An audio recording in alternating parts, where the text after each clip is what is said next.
장애인 문화복지신문 제480호 제5면 기사입니다. 구리시 수택보건지소 재활교실 2기 개당.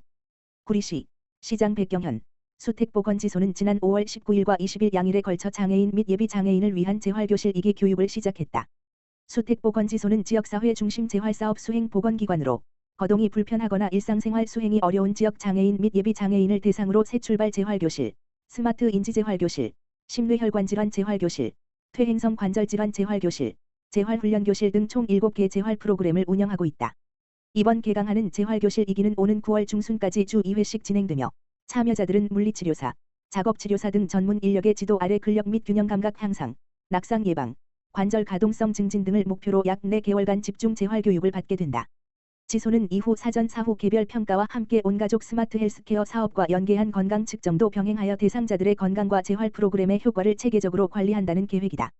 이 외에도 지소는 개별 재활 상담 및 교육, 퇴원 환자 연계 관리 상담, 지역사회 조기 적응 프로그램 등 다양한 맞춤형 재활 서비스를 통해 장애인들의 지역사회 복귀와 건강관리 능력 향상을 적극 지원하고 있으며 재가 장애인을 위한 신규 재활 프로그램 개발과 전문 인력 충원을 통한 지역사회 중심 재활 사업의 내실화에도 박차를 가하고 있다. 백경현 구리시장은 이번 프로그램은 지역 장애인 및 예비 장애인들이 지역사회 내에서 체계적으로 재활을 이어나갈 수 있도록 토대를 마련하는 자리라며 앞으로도 시민 모두가 건강하고 행복한 삶을 누릴 수 있도록 최선을 다하겠다라고 밝혔다. 구리시 음악창작소 전국 최초 성인 발달장애인 대상 힐링 뮤직 테라피 교실 성료. 구리시 시장 백경현 음악창작소가 지난 3월 10일부터 성인 발달장애인을 대상으로 진행한 힐링 뮤직 테라피 교실을 마무리하며 지난 19일 수료 기념 공연을 진행했다고 밝혔다. 힐링 뮤직 테라피 교실은 성인 발달장애인에게 음악을 통한 사회적 소통과 협업 능력 배양, 긍정적 자아 형성 지원 등을 통해 생활 속 즐거움과 정서적 안정을 누릴 수 있도록 하는 프로그램으로 구리시에서 전국 최초로 시행한 사업이다. 이번 사업에는 구리시 발달장애인 평생교육센터를 통해 추천받은 대상자들이 참여했으며 클래식과 대중가요를 중심으로 한 총 10회 과정으로 진행됐다. 구리시 음악창작소는 그동안 프로 또는 아마추어 음악인 대상의 사업을 추진하던 것에서 문화예술의 소외 계층에 대한 지원을 위해 장애인을 대상으로 한 음악교육 사업으로 그 범위를 넓혔으며 올해 시범사업으로 시작하여 이후 정식 사업으로 시행한다는 계획이다. 백경현 구리시장은 발달장애인들의 정서 함양 및 심리 안정을 위한 이번 사업을 통해 사회의 일원으로서 당당하게 비장애인들과 함께 어우러지며 더 건강하고 행복한 삶을 사는 데 보탬이 되었기를 기대한다라고 전했다. 광주시 정신건강복지센터 2025년 상반기 부모교육 아카데미 개최. 광주시 정신건강복지센터는 21일 광주시 보건소에서 아동 청소년의 정신건강 증진을 위한 2025년 상반기 부모교육 아카데미를 성황리에 개최했다. 이번 교육은 아동 청소년 정신질환 예방에 있어 부모의 역할이 중요하다는 인식 아래 성모정신과 의원 이재영 정신건강의학과 전문의가 강사로 참여해 아동 청소년의 정신질환 특성과 정신과적 면담 방법을 주제로 강연을 진행했다. 센터는 이번 교육을 통해 부모의 이해도를 높이고 정신질환의 조기 발견 및 적절한 대응을 유도하고 참여자들에게 예방 중심의 실질적인 정보를 제공했다. 부모교육 아카데미는 올해 신설된 프로그램으로 올바른 양육 태도와 긍정적인 의사소통 방법을 습득할 수 있는 기회를 제공하는 것을 목표로 하며 2025년 하반기에도 추가 교육이 진행될 예정이다. 광주시 정신건강복지센터 관계자는 부모의 정신건강에 대한 올바른 이해와 대응이 자녀 정신건강 예방이 출발점이라며 가정 내 건강한 소통을 돕고 앞으로도 지역사회 정신건강 증진을 위한 다양한 프로그램을 지속 추진하겠다고 전했다. 광명시 우기 대비 건설공사장 집중 안전관리 나서. 광명시 시장 박승원은 22일 오후 우기에 대비해 광명시 흥테크노밸리를 비롯한 관내 건설공사장 3개소 현장 안전점검을 실시했다. 우기에는 지속적인 강우로 인한 토사 유실, 침하, 감전, 고소작업 중 미끄러짐 등 각종 사고 위험이 높아지는 만큼 각별한 관리가 요구된다. 이날 점검에는 정순욱 광명시 부시장을 비롯해 안전총괄과 인허가 부서, 건축 토목 전문가, 노동안전지킴이 등 10여 명이 참여했다.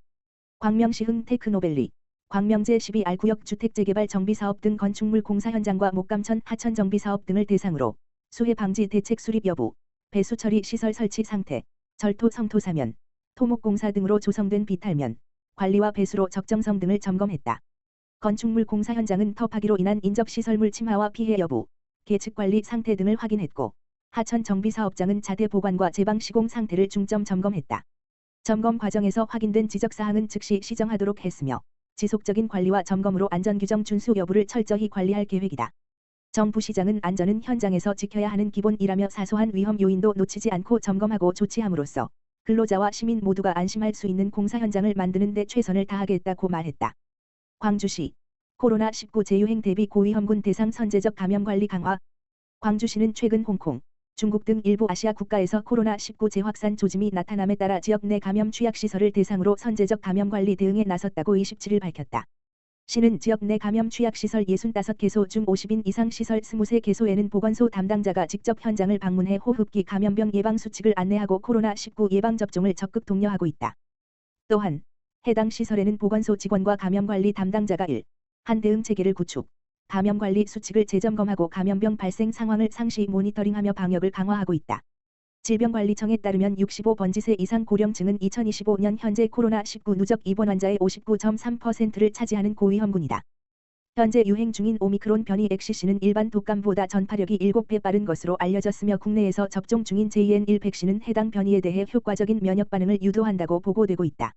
이에 시는 코로나19 고위험군을 대상으로 한 무료 예방접종을 오는 6월 30일까지 연장 운영한다. 접종 대상은 1959년 12월 31일 이전 출생한 65세 이상 고령자 생후 6개월 이상 면역저하자 감염 취약시설 입원 입소자 등이다. 접종은 지역 내 위탁의료기관에서 가능하며 접종 가능한 기관은 예방접종 도우미 누리집 https://nip.kr 또는 광주시청 홈페이지 https://www.oect.go.kr을 통해 확인할 수 있다. 시 관계자는 감염 취약시설에 대한 선제적 대응을 통해 코로나19 확산을 효과적으로 방지하고 시민의 건강과 안전을 지키는 데 총력을 다하겠다고 밝혔다. 광명 7동 지역사회보장협의체 취약계층의 사랑의 밑반찬 전달. 광명시 광명 7동 지역사회보장협의체 위원장 유상기는 지난 21일 행정복지센터 5층 나눔곳간에서 독거노인, 중증 장애인 가정 등 취약계층 40곳을 대상으로 사랑의 밑반찬 나눔 행사를 진행했다. 사랑의 밑반찬 나눔 행사는 협의체 위원들이 매월 한 번 직접 음식을 조리해 대상자에게 전달하며 안부를 확인하는 활동이다. 이날은 총각 내 고깃간의 갈비뼈 후원으로 갈비탕, 계란말이, 깍두기 등 다양한 반찬과 제철 과일을 함께 전달했다. 유상기 위원장은 이웃이 함께 건강하고 행복하길 바란다며 더불어 살아가는 마을을 만들기 위해 계속 노력하겠다고 말했다. 김미정 동장은 이웃사랑 실천에 힘쓰는 협의체 위원들에게 감사하다며 민관이 협력해 지역자원을 활용한 주민주도 돌봄 체계를 만들겠다고 전했다.